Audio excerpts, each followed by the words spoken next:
motherfucker like the shine.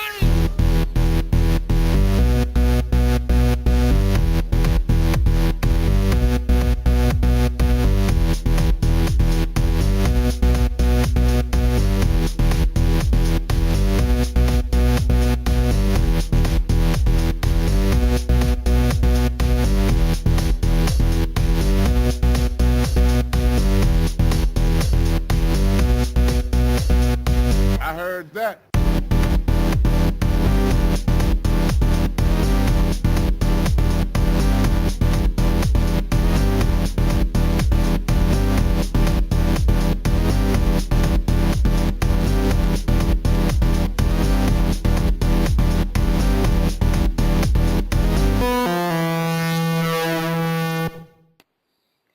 Hello and welcome to the RoG Podcast. I'm RoG still, and we are back. It's been a long time since there's been a podcast for RoG. But hey, the good news is I'm here with RoG Vanity, and we are ready to get this show rolling today. Aren't we, Vanity? Yes, we are. Groovy. All right, so how you been, man? I haven't talked to you in a little while. What's going on? Right now I am Commander of Warfare.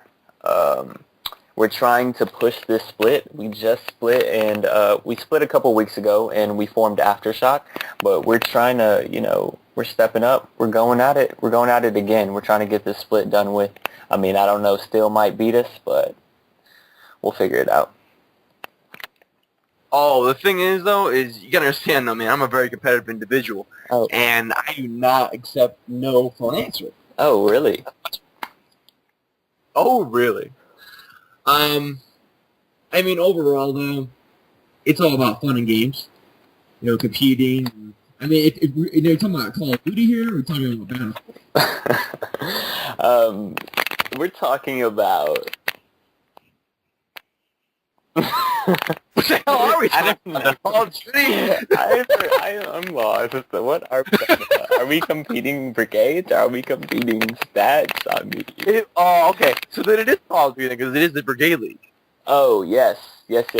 You were... Okay, Wait. You're in Hellfire, right? Yeah. So, guess what happened today? Guess what happens, because I'm not even in that tournament, so... Oh, okay. Well, neither was I, but still, I mean, I'm a part of Warfare, and my brigade beat yours. You're saying you gotta represent. Right? I got you. Right? Oh, it's all good. You gotta represent your own individual pride and glory of your own brigade. And congrats, by the way. It's pretty cool to see you up there. Oh, thank you. I mean, I remember a time when you were up there, and I was looking up at you. I'll be there someday, hopefully. All right. Overall, though, it's been a little while, but we'll get right into the RoG news here in a second. But Before I break it down for you, I gotta tell you a funny story. Going to work today, and I mean, it's snowing, going through the road and going like 10, 15 miles an hour. Put it in third gear, and you guys know my car's all-wheel drive. And I'm barely getting on the gas pedal, and that car is like just spinning the wheels, going 10 miles an hour. I'm good to go. And then I get on back to work. I get on to work and come in there, and I'm 10 minutes late. Manager's like, "Where you been?" I'm like, "What do you mean? I'm supposed to be here at 9:45."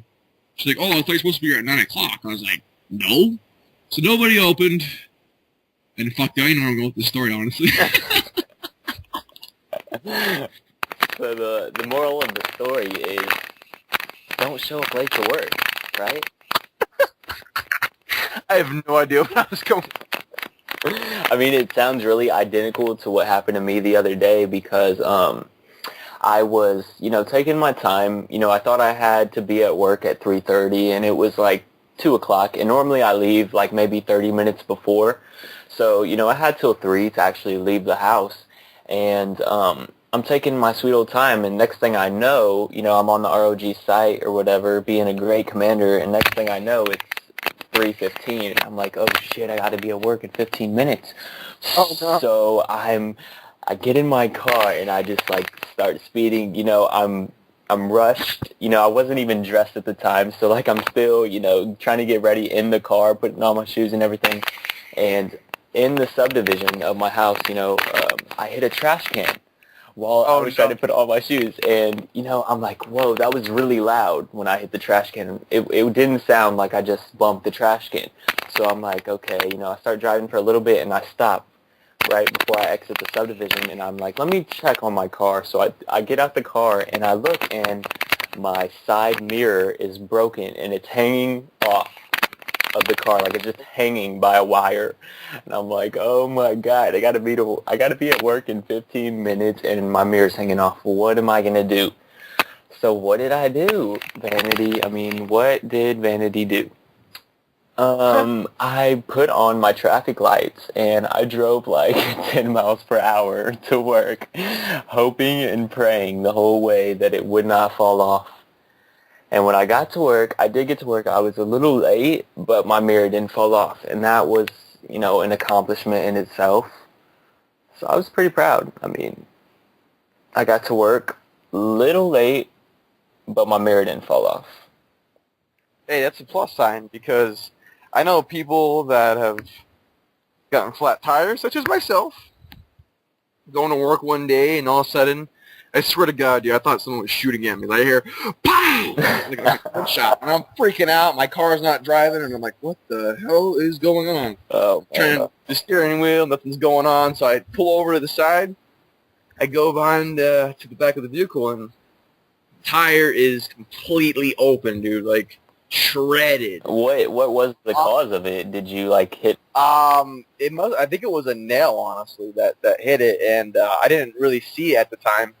And I think just over time that it just got too flat and just popped. Damn. Yeah. But hey, that's how the cookie crumbles, I guess. That's life, right?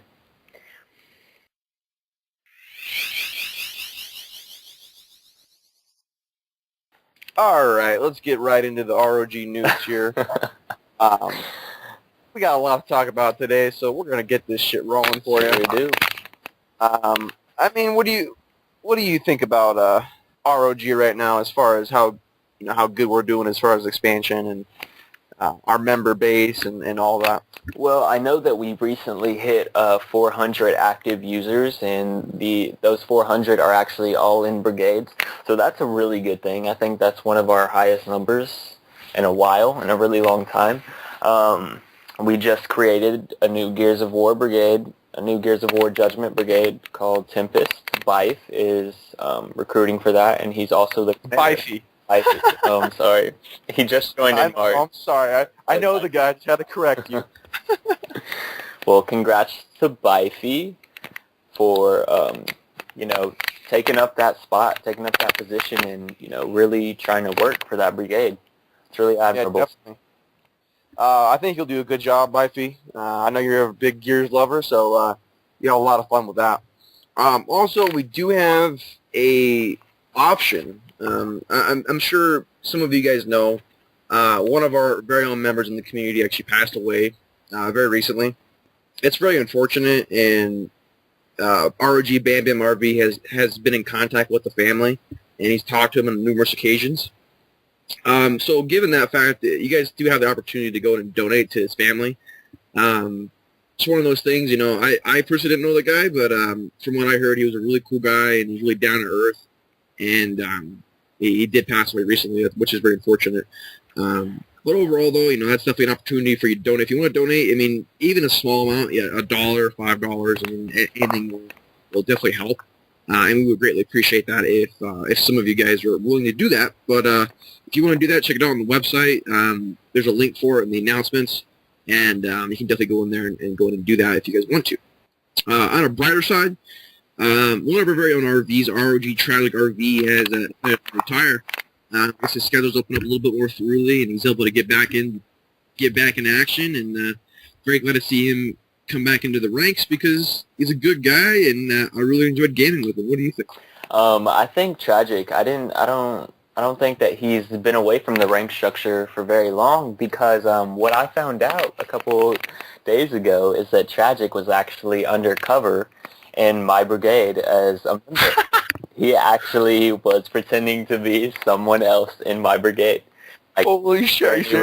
I'm not even lying.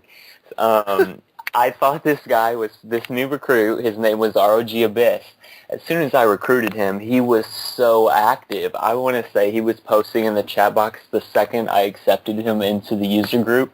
I was like, this kid is going to go far. I'm telling you, the captain that Abyss was in, he was like, dude, this guy is definitely going to be my LT. I know that he's only a private right now, but I guarantee you he's going to climb the rank structure like it's nothing, because he was so active. He was super active. And just a week ago, he threw a game night. He threw a game night, and we had an awesome turnout for the game night. And I want to say it was a full lobby. There were 18 members, and that's when he decided to spill the beans that he was RoG Tragic. And I was just, mind blown. I felt like I had been catfished. Like the woman I was dating turned out to be a 50-year-old fat gay man. Like, that's how I felt. And I just wanted to cry. So, I don't think Tragic was away from the rank structure for too long. He got a taste of it as a recruit, and he made it all the way up to Corporal, and he got promoted to RV. So, welcome back, Tragic. That is pretty funny. I actually did hear a little bit about that, how he did go undercover. It's something that he mentioned on the forums. And it's kind of like the undercover boss show, where the bosses, like the CEOs, go in and talk to you. It's the same shit that just happened to you. It's like you were like on an episode of Punk'd, and you just got punked. Exactly, and it's just like Undercover Boss, because, when it's the boss, when it's an RV, not everybody's going to speak their mind. They're going to be like, oh, it's an RV, we got to be on our best behavior. But if you're coming in as a recruit, nobody's going to, nobody's going to look at you and be like, oh, we got to act good. They're going to just be themselves. And I think that's what Tragic really wanted to see, is how members truly act when there's not an RV around. Or so they thought, because he really was there taking notes. Yeah, I think it's really a good idea when it comes down to it, to really, to truly see what's going on in the community. You have to really go in there undercover, like an undercover, like ninja style or whatever you want to call it, and go in there and see how people interact, see how the leaders interact. That's really very important in the end. And if you see any issues, then that's definitely the moment to say, hey, well, here's my report. This is what we noticed we need to fix. Or maybe it's a better conversation like, hey, they're doing great, and I was really glad I was able to go undercover and check it out and see how people are treated, and especially when they're a new recruit, especially from like a lower rank, like a sergeant or a corporal or whatever. Yeah, for sure. Yeah. And that's definitely what we need. I mean, and that's something you got to understand. For anyone that's listening right now, is that no matter what rank you are, there's definitely an importance to it. Even at a corporal or a sergeant or staff sergeant or lieutenant, I mean, every rank has definitely a purpose. And if you have more questions regarding what your purpose is, feel free to seek out your captain, your LTC, your commander. Those are the people that you want to get in contact if you're confused about your role. Even so, going to the website, check out the article, make sure you know that thoroughly, the rules and regulations of rank structure. That's really where you're going to get a lot of knowledge and understand how the community operates. Because it's really simple, but there's definitely some things that over time where you're going to actually learn something like that. Yeah, for sure. Let's talk about the new buddy system. That's actually a great transition, because one of Tragic's notes that he gave me when he was undercover is that the recruit was kind of like overwhelmed because he had to send out all the friend requests to all the people on the brigade list. He was saying that, some of the members, their friends lists were full, so how was he supposed to get in contact with them or send them a friend request? And with this new idea that Bam Bam and RoG Pink SG came up with is basically, I think they got it from a survey actually, and it's basically just a way to solve the problem. We have this person who's helping, there's more than one person, but this individual is supposed to be helping the recruit, introducing them to all the brigade members and showing them around, and, it's at first, I thought that it would be really cliquey and they would stick to that one person that's helping them. But as long as that person makes it clear that he's, just introducing him to the brigade and and showing that everybody is really friendly and that no one bites. We're all friends here.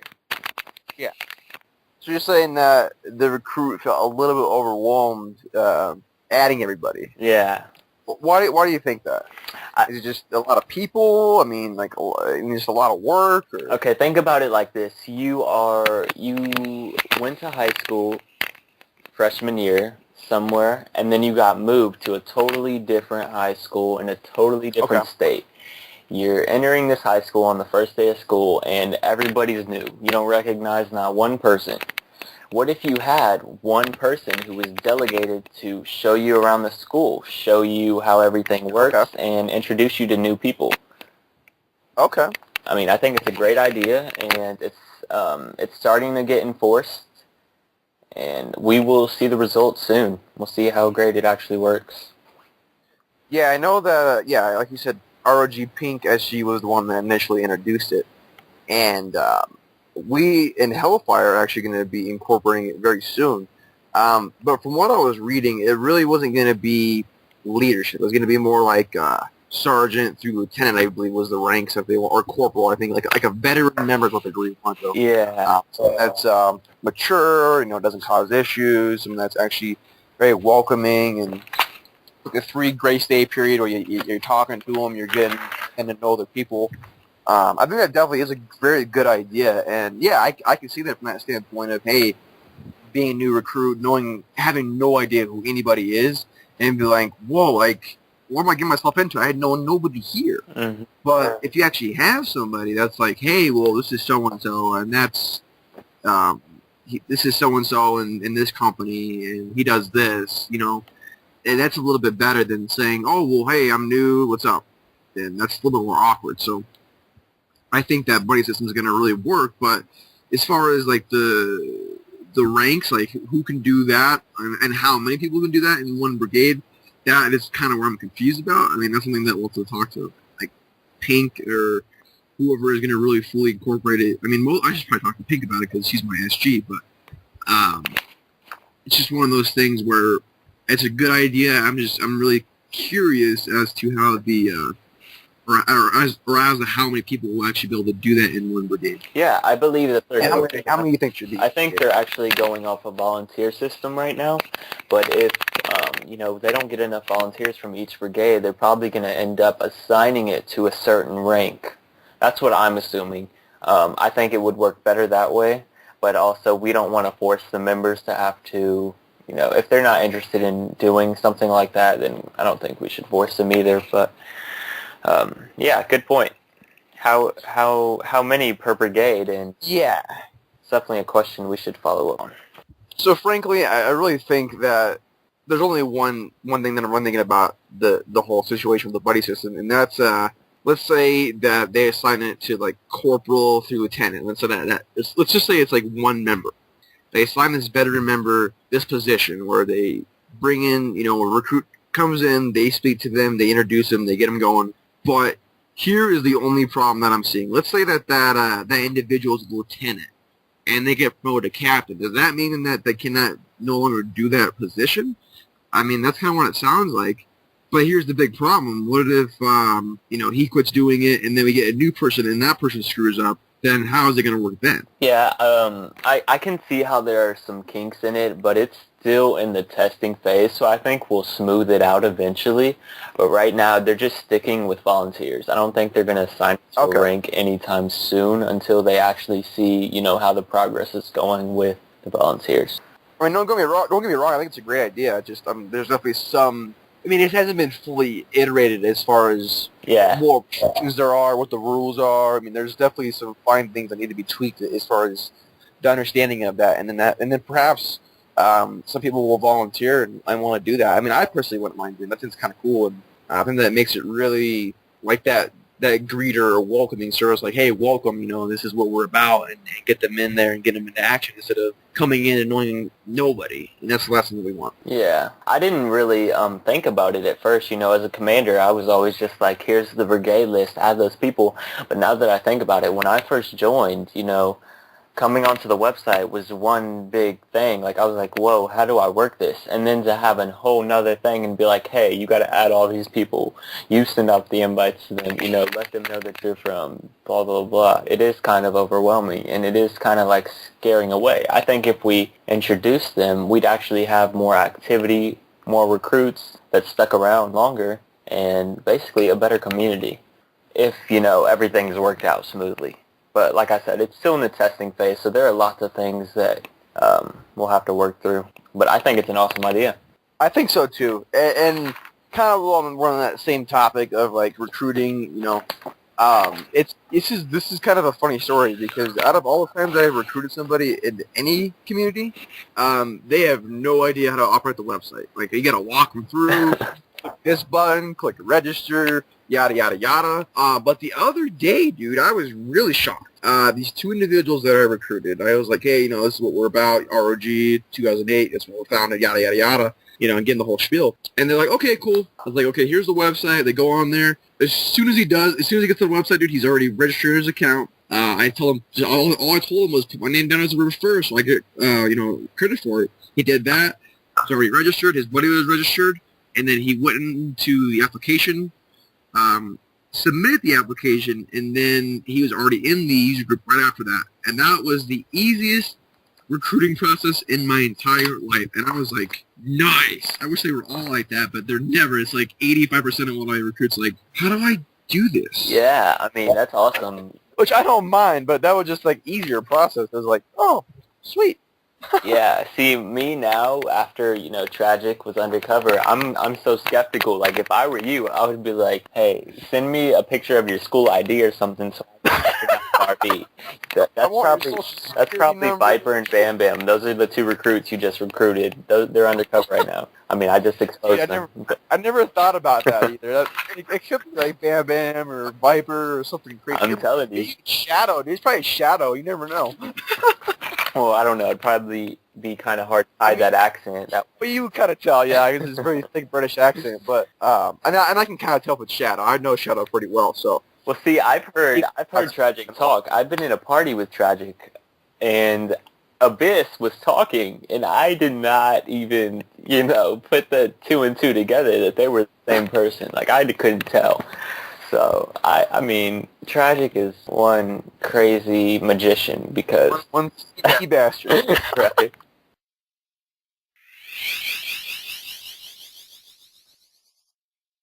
So our next topic is going to be related to gaming. The first thing I want to bring up is the new BioShock that's coming out Tuesday. Have you checked that out still?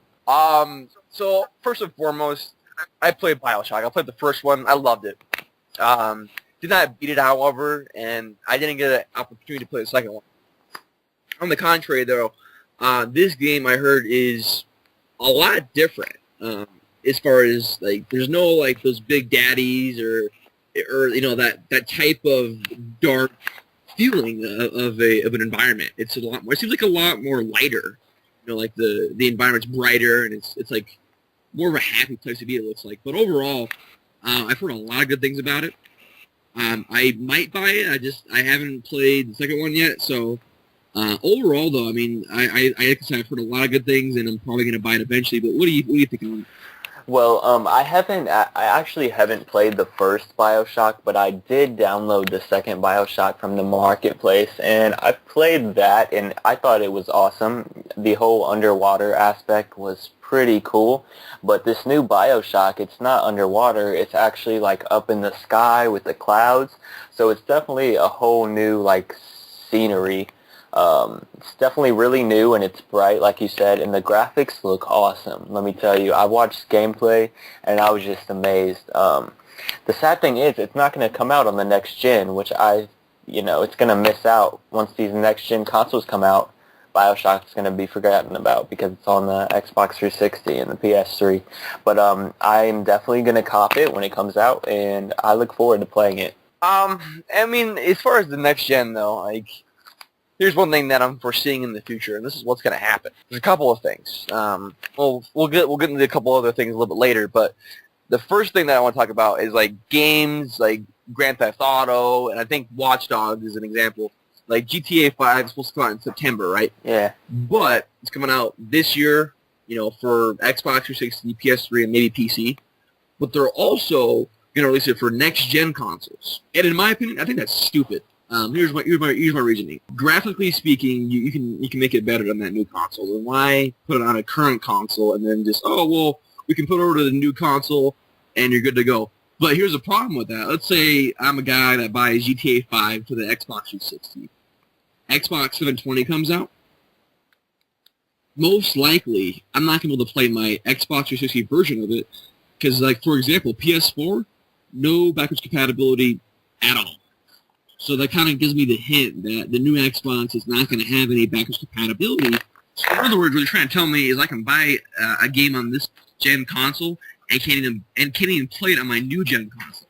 Yeah, that's not cool at all. And if you did, that's first you're paying all that money for the next gen, and then you gotta buy the game again in order to play it. No, that's crazy. But what's stupid, which is even more ridiculous, I'm hearing a rumor that the new next generation of games are going to cost more.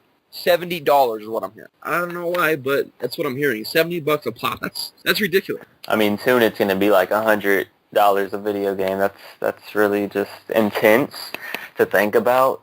I mean, that means there's going to be a lot less gamers. I think there's going to be a lot less casual gamers if the price keeps increasing. Especially with used games. I mean, I'm hearing rumors that you can't play used titles and you have to install it on the hard drive. Yeah. I mean, there's definitely some ridiculous rumors floating around. But, I mean, we won't fully know until Microsoft themselves validates this, which hopefully they validated it in April. I believe that's when they're going to announce more details on it. That's what I've been hearing in multiple things. Hopefully, it lives up to its expectations. Most notably, I really hope that your gamer score is transferable to the next gen console. Yes. If I couldn't do that, dude, I would sue Microsoft because I spent like 1,000 hours on my gamer score, and I'm not gonna get a whole new selection. No way. I mean, how much gamer score do you have? Quite a bit. Okay. See, the thing. I mean, I'd be upset if gamer score couldn't transfer from the 360 to the next gen, but for me, I make new accounts like it's nothing. I have maybe like 20 different accounts. I've had to change a gamer tag on one account so that I could put that one gamer tag on my new account. So right now, I want to say I have like 3,000 something gamer score, and it's basically from the Call of Duties and Dead Space 3. That's probably all it is from, but I would like it to transfer over, even my measly 3,000. I mean, I might have a new account by then, so I don't know, but I would really like for them to transfer over. So it sounds like you're kind of in the middle on the fence about that one because you have multiple accounts. But me, on the other hand, I've had the same gamer tag since like 7 years ago, and for me to just lose all that progression, it just feels like I'm getting slapped in the face. Yeah. And wasting my time. Imagine that guy, I forgot, he hit like a outrageous number for the gamer score, and he was like nonstop playing the Xbox to get that gamer score. I remember. Imagine if you couldn't transfer and you had you spent your whole life on that. That would really just suck. I mean, shout out to that guy. I know. I looked on there and this one guy had 800,000 gamer score, and I was like, Jesus. Yeah, I mean, No life. They dedicate their lives to that stuff, and I mean, no telling what they're going to do when they find out. I mean, if they find out that you can't transfer. I mean, you got to add up my stuff. I mean, you think about Oblivion. That's like 150 hours that I spent. Skyrim, 100+ hours. Fallout 3. That's like 100 hours. I mean, you add up all these games, dude. I literally have out of time that I spent on my Xbox. It's in the I guess you could talk about gamer score. That's what we're talking about mostly. But as far as invested time into the gamer score, thousands of hours at least. Yeah, I mean, days. Easily. Days, Maybe weeks, even months, years. Of your life that you'll never get back. I mean, so if they drop the ball on that one, then I'm going to be like, you know what? Damn it, I'll accept it, but that's just not... I'll accept it. that's all I care about. I'm buying it either way. When that new console comes out, I don't care if it's $700, I'm going to buy it. Right. Better be good, though. supposed to be 6 times as powerful, but we'll see. I will, or I should say, we will find out. Ruby. So let's talk about a game that just came out, and me and you haven't played it yet, but I don't think I'm going to play it because I've heard a lot of negative things about it, and that would be the Walking Dead Survival Instinct game. Not to be mistaken with the Walking Dead game, that cartoonish one that was designed for the arcade Xbox Live. That one was great. I loved it. I loved the story, and you really had a choice as to how things happen in the story. It's kind of like Mass Effect. Yeah. But the Walking Dead Survival Instinct, I watched a video of it, and I'm not liking it. Let's just say that. I'm sorry, but it looks like on the Nintendo DS or something. Like, what kind of graphic? This is 2013, and you're using those kind of graphics. I mean, I thought the same with the first Walking Dead, but the gameplay was, so awesome that I completely forgot about how bad the graphics were, But this one, I mean, the story is horrible, the graphics are bad, and I got all of this from a YouTube video watching gameplay of it, so I'm definitely not going to spend 1 penny on it. I'd much rather invest it in a sequel. They need to come out with a sequel to the first one. They are. That's what I'm hearing. Well, that's what I'm hearing, at least. Don't quote me on it. Don't shoot the messenger here. I mean, that's what I've heard, is that it was successful, and they want to do it again. So I hope to see that. But yeah, I mean, that's kind of what I got from it too.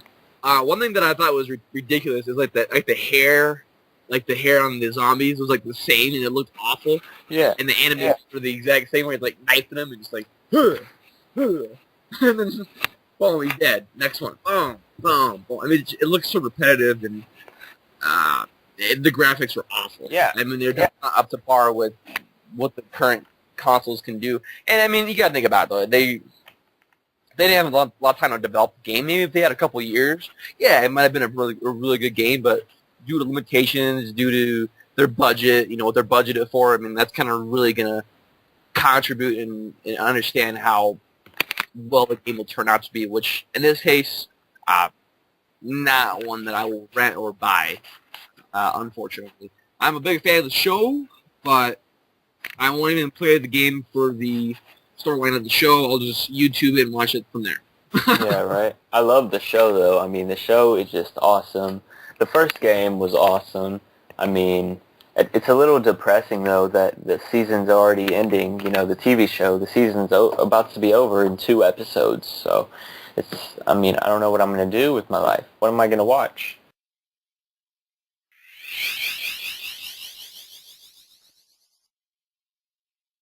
Well, I don't want to spoil anything for Walking Dead people out there that watch the show, but let's talk about that for just 1 second without spoiling anything in the show.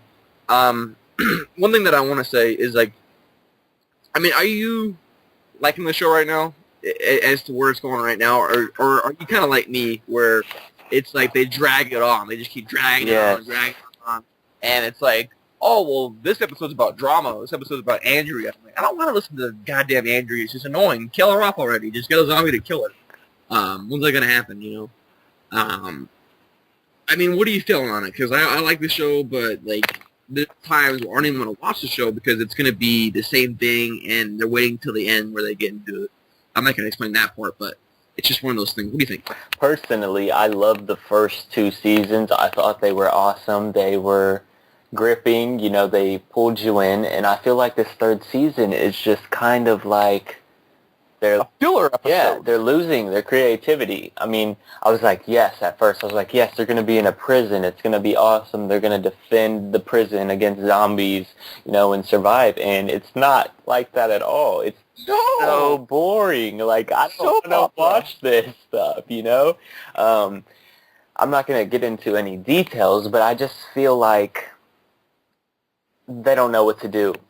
They don't know what to do with the story. I think, like, they don't want to disappoint the fans is what they're trying to do. They're trying to stay on the middle of the fence, because if they kill one character off, they're going to, lose some of their fans. So I think they're just trying to keep all their fans together by just keeping it going. And it's like, I want to see some action, I want to see somebody die. I want to see that. I don't want to see this whole love thing or this whole, I'm going to do this and then not end up doing it. It's like, do something already. do it. Like, I mean, here's the number one question. Where do they get their food? Where do they get their supplies? How are they surviving? Yeah. You know? I mean, there's a lot of things, just like Lost. I don't know if you've watched Lost, but there's A little bit of it. there's a lot of things that are just like, okay, how is this happening? But I try not to get wrapped up on it, because if I do, then I'll just completely stop watching and be like, this is fake. I don't want to watch it. So I try not to think about all the, the logistics of it, and I just try to get invested in the story. But with this season, it's just so hard because they're just slow, like you said, dragging just filler episodes. I mean, yeah, that is what it is. Third season's going to end here shortly, so the fourth season better catch my eye, or I'm going to be really pissed off. So I do like the show. Yeah, I love the show. Still a fan of it. I'm going to be sad when it's gone, just because, the characters that we're used to seeing, we're not going to see them anymore for a while. But, I mean, I would like to see, and I know what's going to happen, season finale is when everything is going to happen, and right before it happens, it's going to cut off. I already know, and it's just going to annoy me. It's going to sound stupid, too. You're going to be like, what? Yeah. I waited this long for this? Cliffhanger, cliffhanger, cliffhanger. That's how it was. That's how it always is. Every show, like, okay, now this show. I know this episode was awful, but here's a cliffhanger. So you got to watch the next one. I mean, don't get me wrong. Most episodes, I mean, some of them were pretty good in the beginning of the season, and some of them were action-packed, and they were intensifying, and you were concerned about the characters.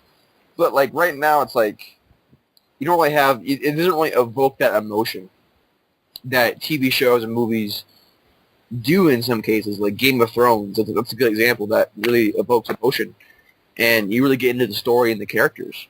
But The Walking Dead, as of late, I've kind of lost that development with that, unfortunately. But I mean, hopefully the next season's going to be rocking and rolling. Yeah, let's hope and pray for that one, because they need something to revive the series.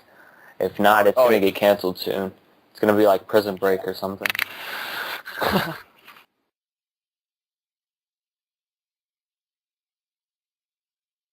Anyways, there's a report going on about the new Call of Duty series.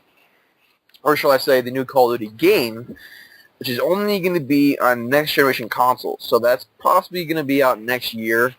I mean, it could even be out sometime at the end of this year. It's kind of skeptical at this point, but they definitely said that it's going to be next-gen only, which is good, since they're not doing what they're doing with GTA, where they're going to make it for current and next-gen platforms. So that's good news. But here's the question with the Call of Duty series. In your opinion, over the last, say, 5-6 years, has the Call of Duty franchise really advanced that much? Okay, from Call of Duty 4 to Modern Warfare 2, I will say yes. The maps were awesome in Call of Duty 4, and I believe that in Modern Warfare 2 the maps were pretty good, but as far as advancement goes, there's a lot more customization in Modern Warfare 2. There's a lot more personalization, and I think that Modern Warfare 2 is an awesome, step up from Call of Duty 4. A lot of people disagree with me, and they're always like, "Oh, Call of Duty 4 is the best Call of Duty ever. So simple. Oh my gosh, I love it. I still want to play it." And I'm like, "Dude, go play it. It's being hacked like constantly." They gave up on that game. Why do you still care about it, But I think after Modern Warfare 2, things have just went downhill. They've added more personalization, and that's all they've done. I feel like they've catered to the casual gamers more than the ones that are like solely invested in the Call of Duties, the ones who played it from Call of Duty 4, the ones who played it from Modern Warfare 2, the ones who played it from Call of Duty 2, the ones who played it that's me right there. I'm an old for a long school time. guy. I feel like they're not appreciating those people. Yeah, I mean, I feel like they're really catering to the newer generation, the young people, because that is a wider area. There's more of them than there is of us. So they're just looking out for their numbers, I guess. But I like Black Ops 2. I'll be honest. I think it's one of the best Call of Duty games Treyarch has produced, and I think it's awesome. There's a couple of things like hit detection and lag compensation that if those were fixed, it could possibly be better than Modern Warfare 2 and Call of Duty 4. Don't even get me started on Modern Warfare 3, because I feel like that's the worst Call of Duty Oh, that one's awful. Yeah, I that want was to play it horrible. again. Dude, I broke that disc in half one day. I got so pissed off. After like a month, I was bored of it. It just sucks. The only reason I held on to it was because of RoG and all the people that still played it. But I wanted to play it again. If someone tells me we'll play some Modern Warfare, I'm like, fuck no. Right? This is Black Ops 2. Why would you ever go back to that? Like, I'm sorry, but I don't have the game anymore. I raged one day, and that's what happened. Let's get one more thing into the mix here, and then we'll go to our closing remarks. There's a report going on about Xbox, the new Xbox, that's supposed to require an online-only connection, and all games have to be installed on the hard drive. Before you comment, I want to say one thing. If they make the new Xbox, online connection only to play it, then it's going to cause a lot of issues. Take, for example, a new game that was released for the PC, SimCity. That game, in order to play, you have to be connected to the internet always in order to play it. Otherwise, you can't play it. But here's the problem with that. When that game first launched, there was a lot of server issues. It was so bad that you can't even play on the server. I had to go to multiple servers and create whole new cities just to play. It was that bad. And that was for a couple of days, but that's a really good example of how a launch can go wrong. So by having an online connection that's continuously connected, that's going to really ruin the experience for a lot of people. Because you think about people that have Xbox that don't have online or Xbox Live, they're screwed. They can't play the console. What's the point? You're not going to cater to everyone in the world. You're going to cater to people that only have internet, which not everybody in the world has an internet connection. And the whole idea of installing games on a hard drive to actually play it, and if you run out of a hard drive space, then what? I mean, stupid. What do you think? I think it's like I think it's really ridiculous as well. I mean, think about when the Black Ops 2 servers, when the game first comes out, the release day, everybody's getting it, and you try to hop online, and it's like, dude, the servers are down because it's just overloaded by stuff. What I would do is I would go play single player, but you can't play any other game or single player if you have to be connected to the internet. If the servers are down, you can't access the whole freaking console. You can't do anything. So, I mean, I doubt that's going to happen, but if it does, that's really just one con that PlayStation 4 doesn't have. So I definitely won't be choosing the PlayStation 4 no matter how bad the Xbox 720 is or whatever it's called, because Sony sucks. I had a PlayStation 3. I mean, I don't want to start a flame war here, but it's PlayStation 3. Sony, I totally ditched it when, Sony got hacked and all the credit cards and account info was dispersed online. Like, no, I'm not going to let somebody just let my information slip out like that. That's ridiculous. So, I mean, I'd rather pay monthly than to have, a free service that has crappy security. Yeah. So, I mean, it's a lot of speculation and guessing at this point as to what the next generation will hold. But hey, the future will tell. I totally went off on a tangent on that one. They did. Alrighty, and now we're getting ready to get to our closing remarks. And we're going to talk about a few things, and then we're going to wrap this one up. And we hope you guys enjoyed the show, and hopefully next time we'll get some more of the co-hosts on here. Floodspire wasn't able to make it tonight, nor was Steak and multiple other individuals. And we're kind of in that transition phase where we have two teams, an A and a B team, but it's kind of one of those things where we have a lot of people. We're not sure if everyone's on board and can actually be able to do the podcast, so it's really a question whether we'll do two separate podcasts or maybe just make it this one podcast. But again, that's really something that we'll be deciding here in the near future, probably by next show, hopefully. But I do appreciate you coming out, Vanity. To close us out, you have anything that you want to say particularly before we close this up? I just want to say thanks to everybody who actually listened to this whole podcast. You guys are awesome. And I think that's pretty much it. Just stay pretty, guys. Keep gaming, and Team Warfare. Don't be hating. Just don't be hating. Yeah, guys, really appreciate you coming out today. Again, we're going to have another show here very shortly. We're going to try this on a more bi-weekly basis, maybe a monthly basis. That is also yet to be determined. But, hey, glad to have you guys check out the show, and we will see you next time.